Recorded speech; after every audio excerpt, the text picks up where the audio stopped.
evening and welcome to the post-prom May 23rd edition of EastCast. I'm Sherry Telenoff with Melissa Choi. Some of our top stories for this evening are PAVIS and the Senior Prom. PAVIS, which stands for Performing and Visual Arts Society, had its annual festival last Friday, May 18th. As usual, PAVIS featured many talents of East students. Outside in the courtyard, some teens got their hair and nails done for the prom. T-shirts were tie-dyed and artists were working on their latest creations. Outside in the auditorium, Demogorgon was sold and artwork was displayed all around. Inside the auditorium, bands, the touring company, excerpts from the variety show, and East musical groups performed. The day was filled with fun for everyone. It was a clear, cool night, and everyone was dressed to the nines. The class of 1990's Senior Prom was this past weekend at the Garden State Racetrack in the Phoenix Room. Chairpeople Steve Matai, Daffodil Tominski, and Cecily Flynn did a great job with all the preparations. Krasnit and Kovnat were the photographers with beautiful backgrounds. The DJ was Steve Travalis from Radioactive DJs, and the hors d'oeuvres were deliciously prepared. Students danced the night away to their theme song, Wonderful Tonight, by Eric Clapton. As everyone left for their after-prom parties and dinner, they received red East laundry bags and lifesavers from SAD as souvenirs. The night was one that seniors will look back at with fond memories.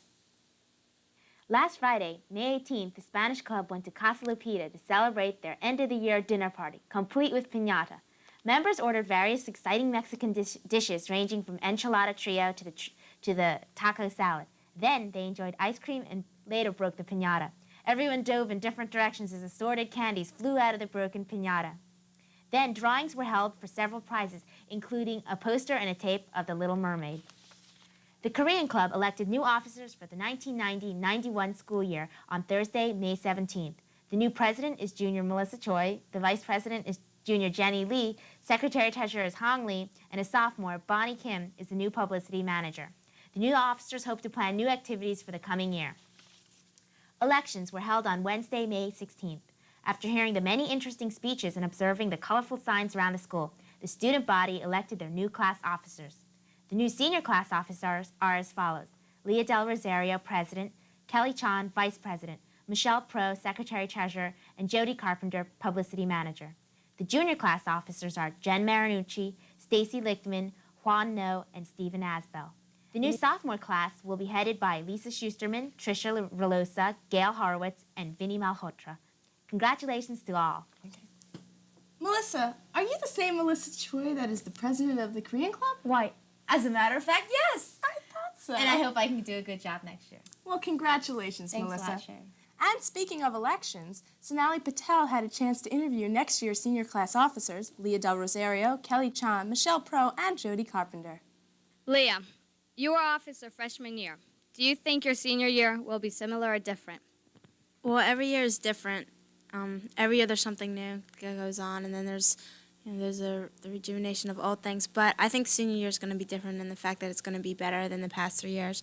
It's our last year, so we have to make it count. We got to leave our mark, like I said.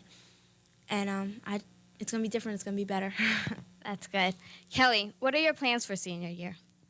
We have a lot of events coming up. In the fall, we have the Spirit Week, homecoming, and then later on we have our senior prom, and then our class trip, and then graduation. And for future years to come, we always have the reunions, class reunions. Michelle, how do you think your last 4 years as Secretary-Treasurer will help you as you enter your senior year? Every year, it's a new obstacle, new things to learn, new things to do. But hopefully my past experience, I'll be familiar with the people and the idea and the concept, and I'll just apply them all and do the best job that I can, that we all can as a group. That's good. Okay, Jody, how do you plan on getting the people more involved? Well, publicity. Everyone has to know what's involved in order to get involved. So I plan to have signs throughout the whole entire school so everyone will know what's going on. This sounds great, you guys. Thank you. This has been Sonali Patel for EastCast. As East year comes to a close, our music department is racking up the awards. Congratulations are in order to several of our choir ensembles. East Singers, Madrigal Singers, and the Bells of East received a gold medal award and a superior rating at the Boston Music Festival. These three groups also received the Adjudicators Award for high scores at the festival. East hard work paid off once again. If you would like a chance to hear these award-winning musical groups along with the orchestra, come tomorrow, May 24th at 7:30 p.m. to Cherry Hill East Auditorium. This is the last chance of the year to see East musical talents. Eastside, the school newspaper, is now accepting applications for next year's positions. Those who have taken Journalism 1, worked on Eastside, and will be enrolled in the Journalism 2A class may apply for editorship positions. Those who haven't should apply for staff positions in writing, art, and photography. See Mr. Sipp in FO 87. Eastside is an award-winning newspaper, and everyone should get involved. Are you creative? Do you enjoy writing? Do you want to see your work published in the yearbook? If you answered yes to any of these questions, the yearbook literary staff may be for you. Members of the literary staff write copy on nearly everything from class history to preface to captions. Join now. See Mr. Carr or Mrs. Hopp in the yearbook office in Cafeteria 1. In East Sports, the varsity girls lacrosse team has been on a 9-4 winning streak. Recently, they defeated Mapleshade 21-5. This marked Coach Sue Schooley's 200th win. The girls agreed that they'd been having a lot of fun. The golf team defeated Overbrook 6-0 to remain undefeated. Scott Foreman was a medalist with a 39 at Woodcrest Country Club. And Jordan Clear had a key win. Congratulations to all. As the track season comes to a close, Coach Mr. Cantonese is bringing his team to a great finish. This weekend are the South Jersey Sectionals, and the team is preparing for these special meets. East placed third in the previous championships. As the school year runs out, East track team is still going strong. History was made for East boys tennis team last week as Larry Meltzer shattered Mike Kessler's long-standing record for the most victories by an East player. Meltzer, who has been a single starter since his freshman year, defeated Morristown's third single player for win number 78. Meltzer is unbeaten this year and hopes to build upon his record in the upcoming states tournament. Also unbeaten is Steve Gola, who closed out his match the other day with a 6-2, 6-1. In addition, the red-hot doubles duo of Greg Rosansky and Dave Kurzweil knocked off Morristown 6-1, 6-0. What a great team. Again, another superb display of East talents. That wraps it up for tonight. We'd like to thank our amazing advisor, Ms. Peggy Beck, and our super-duper technical advisor and head cameraman, Mr. Gordon Hampson. Also, our thanks to student cameraman Tracy Sabakin. This has been Melissa Choi with my co-anchor Sherry Talnoff for EastCast. Tonight, we leave you with Ophelia, everyone's favorite prom girl. You look wonderful tonight, Ophelia. No, wait a minute. We didn't say goodnight.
Good evening and welcome to another edition of the West Report.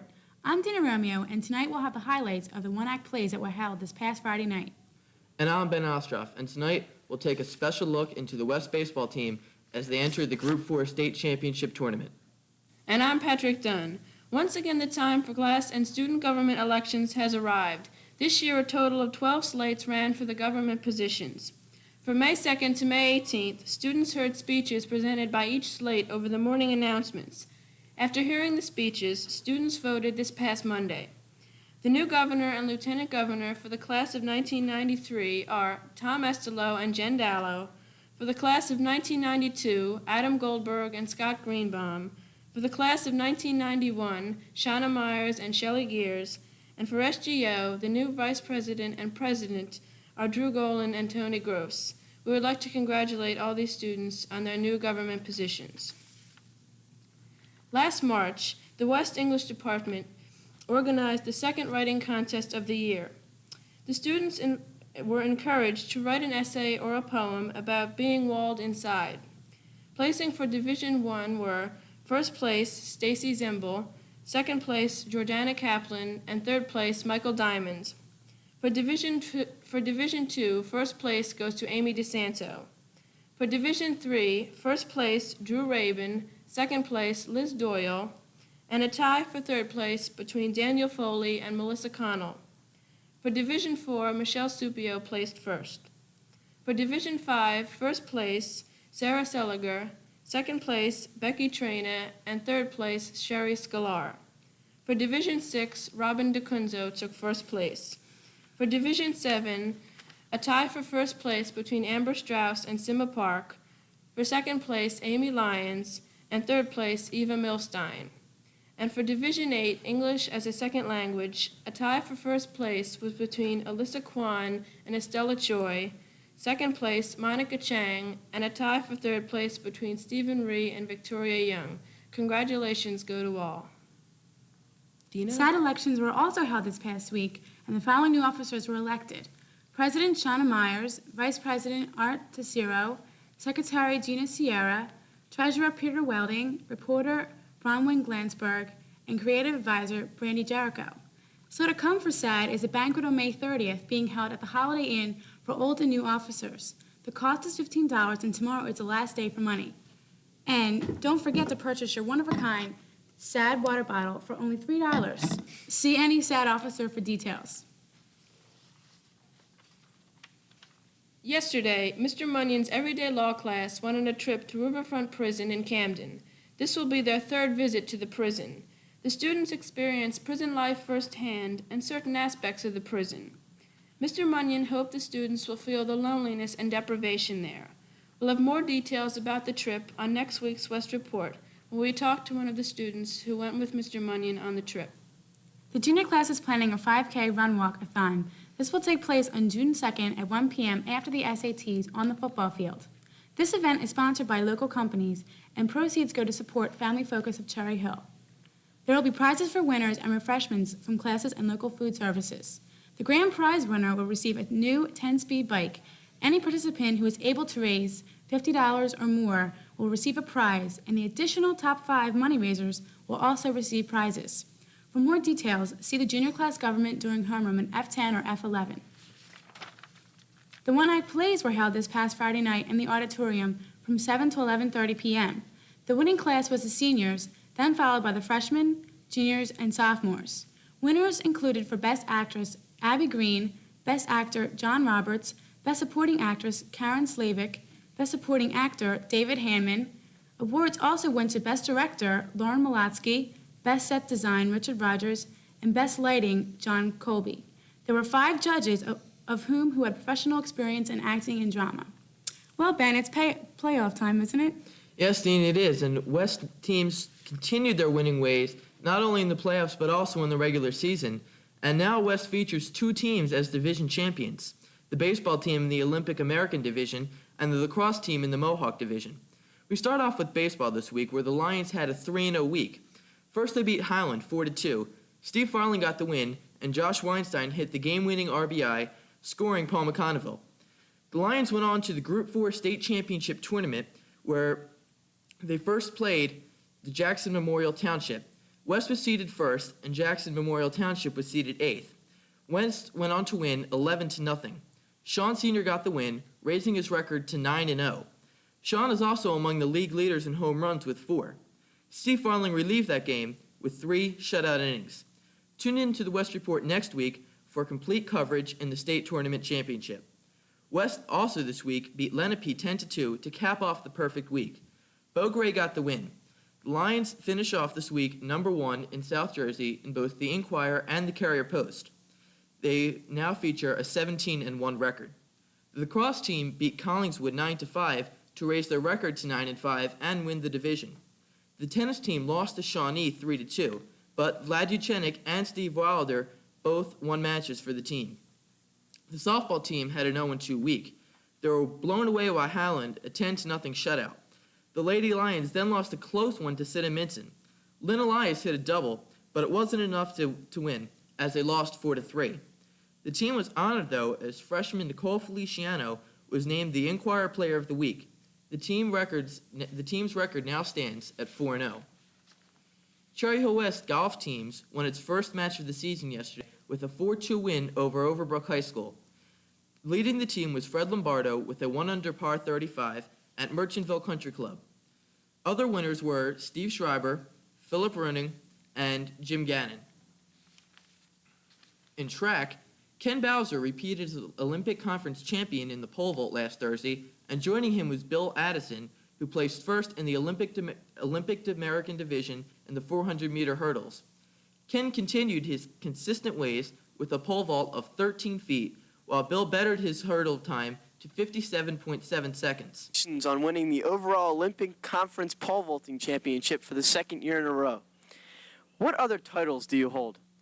Earlier this spring season, I was Camden County champion, and during the winter season, I was South Jersey indoor champion and took second place at Eastern State Championships at Princeton. When did you begin your track and field training? I ran track in junior high, and I was very interested in it then. My only event at that time was high jump, and at that time I thought I was really interested in the vault and wanted to pursue that when I got to high school. What coaching did you have when you began pole vaulting? Well, since it's the events changed so much in the last 10 years, there's a lot that a coach isn't really educated on, that the present coach isn't really. So mostly, when I was a freshman, there was a guy that had graduated the year before I was a freshman and came back and taught us a couple of things, and that kind of took me through that season. And then it's just going through a lot of clinics and watching films and everything, and more of me, myself, and the coach learning together, and enabling him to coach me and vaulters that are coming through after me. What are your plans for the future? I'll be attending Rutgers College, New Brunswick, and vaulting there with. They have a really good, excellent track team now, vaulting team, and one of my good friends from North Jersey that I also vault with are going to be going there, so I'm looking forward to that a lot. Thank you very much, Kenny. For Cable 18 and the West Report, I'm Drew Golan. Congratulations to both Ken and Bill, and good luck to them as they compete in the South Jersey sectionals. This Friday is the annual Pavis Festival. Be sure not to miss it. This event is open to the public, so have your parents come and see it. The spring concert will be held in the auditorium tonight at 7:30, so you still have a few minutes to come and hear some great music. This past Monday, the West Home and School Association sponsored a reception for West's new principal, Mr. Simon, who will be replacing the retiring principal, Dr. Katz. The faculty and staff had the opportunity to meet Mr. Simon, who will begin as West's principal in July.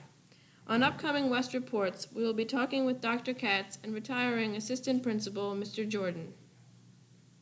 Coming up next on Cable 18 is a junior school news filed by the East Spring Band Concert.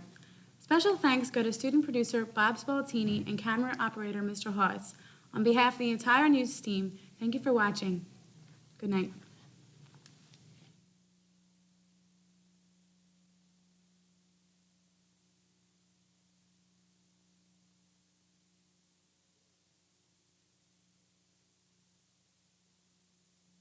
Good evening, I'm David Marika, and this is Carusi News. The recipients of the 1919 Presidential Academic Fitness Award were honored during a ceremony last Monday. For the 7th year, this program recognizes outstanding scholastic achievement among America's young people. On behalf of all who are unaware of this award honors all 8th graders who have a B+ average in 7th grade and in the first semester of 8th grade. In addition, to receive this award, you must have scored 80 percentile on the math or verbal sections of last year's Iowas. Here's one of these awards to show you. As you can see, this award's not easy to come by. A hearty congratulations is due to all. Just a reminder, this award has nothing to do with the physical fitness contest the children are participating in gym classes. This year, Carusi Junior School took on a task usually set aside for high school students. Under English teachers Mrs. Cutler and Mr. Cappola's guide, selected students began to create the first literary magazine ever from Carusi. The theme this year was a journey through space, with the sections being black holes, comets, and supernova. The writing, which consists of poetry, fables, and short stories, and the art was all created by the students. The title, also thought up by the students, is Dimensions. The magazine is going to be placed in upcoming competitions, so congratulations and good luck is in order for Mrs. Cutler and the entire literary magazine staff. Now, to talk about this week's sports update, here's Kathy Barch. Thanks, Dave. It's been a while since Carusi News has updated you on Carusi spring sports season. Right now, we're about 3/4 through the spring sports season, and everything's going pretty well. Carusi's 8th grade baseball team has had an outstanding and terrific season with the record being 11-0. Last week, on May 17th, the baseball team recorded its 11th win, defeating C.W. Lewis with a score of 12-0. During this non-stop action-packed game, Pete Schwarzenegger pitched 4 scoreless innings. The offense put the game out in the first inning, scoring 7 runs, with power hitting by Chris Steamroller Ergood, Kevin Carlton, and Joe Jamass. Last Thursday's win secured home field advantage for Carusi in the playoffs. The Ladies Mustangs have not had such a successful season so far, with their record being 1-11. They try extremely hard, but just can't seem to have as many runs as the Carusi's 8th grade baseball team does. Their last game on Friday against Haddonfield was a loss of 14-6. Some of the players leading the offense were Melissa Majikis, Michelle DeGennaro, and Melissa Lazza. They hope to finish off their season a little bit better. The 7th grade girls softball team has had so far a progressive season, with the record being 5-3. Last Friday, the 21st, the Carusi 7th grade girls won their 3rd consecutive game with the score 5-3 against Haddonfield. Having hits offensively with Donna Hine, Julietta Shove, and Diane Bronswell. The 7th grade girls hope to keep up the good work as they finish off the season. Carusi's 7th grade boys baseball team are coming along quite well. Since the season started, their record has been 5 wins, 1 loss, and 1 tie. This year, Carusi's track team has had a tremendous season, with the record being 8-0. Their regular season ended last Friday with an impressive 182-83 victory over Cinnaminson and Collingswood. First place finishes were turned in by the following students: Orlando Dulay, Chris Jimenez, Tamika Jackson, Glenn Weiss, Jennifer Parocco, Sue Mediri, Dana Peeler, Ryan DeJesus, Melvin Bonifacio, Brock Atkins, Bill Devaney, and Jamie Gaiman. His first championship meet, which was first scheduled for Monday, has been delayed because of weather conditions. His second championship meet is scheduled for tomorrow. We'll bring the results to you next week on Carusi News. Well, that's it for this week's sports. Back to you, Dave. Thanks, Kathy. Last Friday, the 7th graders were entertained by two representatives from the Philadelphia Zoo during an assembly in the gym. They brought in a few residents of the zoological gardens. Carusi News was there, as usual, taping, and here is what we captured.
As you all know, every year, Carusi has a student body government.